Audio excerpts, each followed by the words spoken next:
Avez-vous déjà joué au Monopoly? Dans ce jeu, il y a une règle assez étrange. La banque ne peut pas faire faillite. D'ailleurs, c'est expliqué très clairement dans les règles.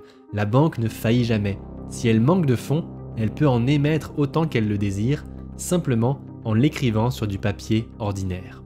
Mais le Monopoly et le monde réel, ce sont deux choses très différentes, n'est-ce pas? Par exemple, le système bancaire réel est plus complexe. On a d'un côté les banques commerciales chez qui nous déposons notre argent, et au-dessus, les banques centrales, les grands gardiens du système monétaire. Mais alors que se passe-t-il dans le monde réel quand une banque commerciale fait faillite? C'est une question qui est plus que jamais à l'ordre du jour après les événements des dernières semaines. Le 13 mars, plusieurs banques américaines font faillite, alimentant des craintes de contagion sur le système financier global. En France, le ministre de l'économie prend tout de suite la parole pour expliquer que le risque de contagion est faible et que les banques françaises sont solides. Et quelques jours plus tard, c'est le gouverneur de la Banque de France qui prend lui aussi la parole pour nous assurer que les banques françaises et européennes sont extrêmement solides. Le narratif officiel est très clair, l'épargne des Français est en sécurité et il n'y a pas à s'inquiéter.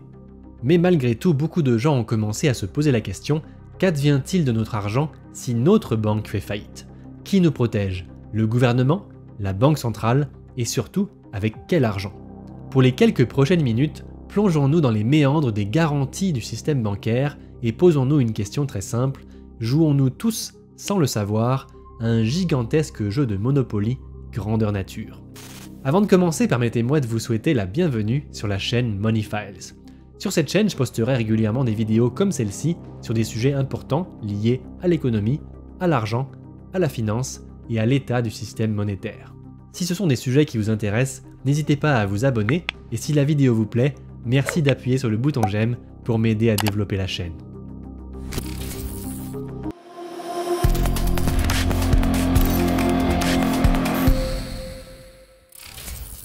En France, si nous avons de l'argent dans une banque française et qu'elle fait faillite, alors c'est le FGDR ou Fonds de garantie des dépôts et de résolution qui prend le relais. Cet organisme mandaté par l'État et géré par les banques garantit officiellement les dépôts à hauteur de 100 000 € maximum par compte bancaire. En théorie, si nous détenons moins de 100 000 € dans la banque qui fait faillite, le FGDR nous garantit donc de récupérer l'argent que nous avons perdu. Et pour les chanceux, ou devrais-je dire les malchanceux, qui détiennent plus de 100 000 € sur un compte, la partie qui dépasse le plafond de 100 000 € n'est pas garantie. Si c'est nécessaire, cet argent peut être confisqué par la banque pour améliorer sa situation financière. C'est ce qu'on appelle un bail-in, et ça s'est déjà passé en 2013 en Chypre.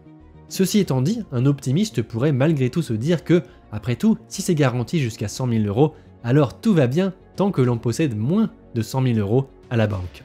Mais je vous propose d'aller un peu plus loin. Combien d'argent est disponible dans le fonds du FGDR?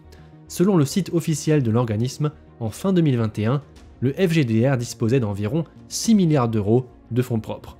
Ça peut sembler beaucoup à première vue, mais d'un autre côté, selon les statistiques officielles de la Banque de France, les dépôts bancaires des Français s'élèvent aujourd'hui à plus de 2800 milliards d'euros, dont plus de 1200 milliards d'euros sur des comptes courants.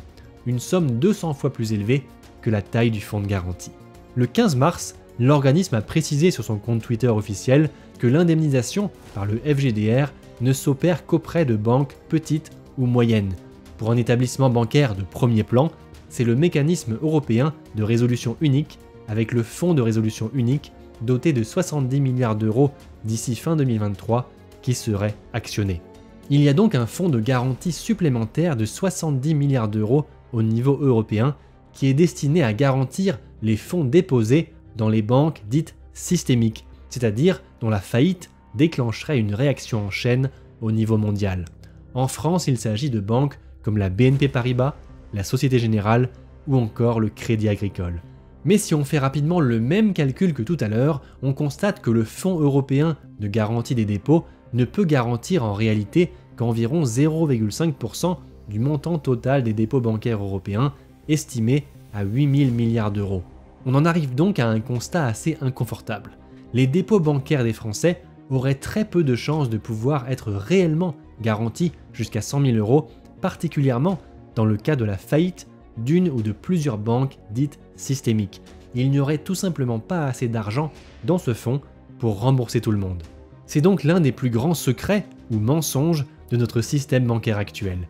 Contrairement au récit officiel, nos comptes bancaires ont beau être assurés jusqu'à 100 000 € en termes nominatifs, ce que cette garantie signifie réellement, c'est que c'est la banque centrale qui serait ensuite l'organisme de dernier recours. Et ce que tout ça veut dire, c'est que les garanties sur les dépôts bancaires des Français ne peuvent se matérialiser qu'au travers d'un jeu comptable. Et le jeu comptable en question consiste à ce que la banque centrale injecte des nouvelles liquidités pour renflouer les banques. Autrement dit, la banque centrale crée de la nouvelle monnaie à partir de rien. Oui, c'est bien ça, un peu comme au Monopoly. Et d'ailleurs, nous avons commencé à voir quelques exemples de ces actions dans d'autres pays dans les derniers jours. Le 13 mars, après l'effondrement de la Silicon Valley Bank aux USA, le gouvernement américain promet que tous les dépôts de ses clients seront garantis, même ceux qui dépassent le plafond des 250 000 $ prévus par les garanties bancaires américaines.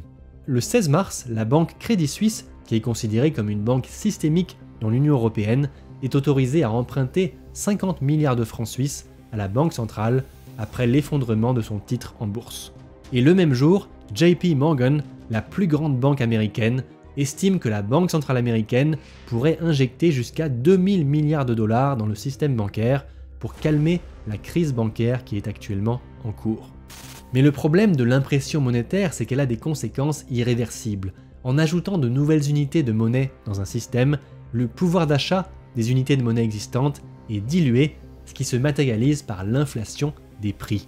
En gros, nous pouvons acheter moins de choses avec la même quantité de monnaie qu'auparavant.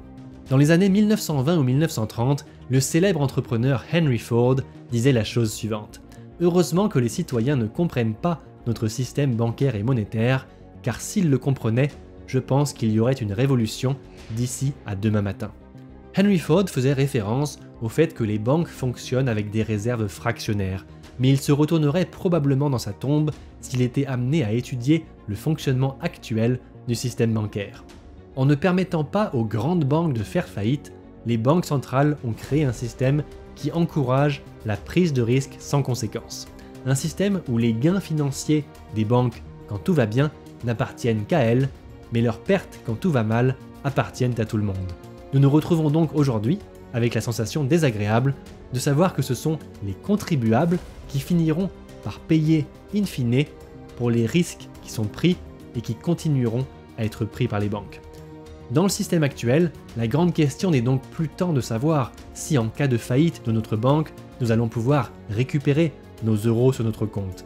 La banque ne sera probablement pas autorisée à faire faillite quoi qu'il arrive. La grande question est plutôt de savoir que pourra-t-on s'acheter demain avec les euros pour lesquels nous avons travaillé dur hier et aujourd'hui. Je vous remercie grandement d'avoir suivi cette vidéo. Si elle vous a plu, n'hésitez pas à appuyer sur le bouton j'aime et à vous abonner pour ne pas manquer les prochaines vidéos. En attendant, je vous dis à très bientôt pour de nouvelles aventures.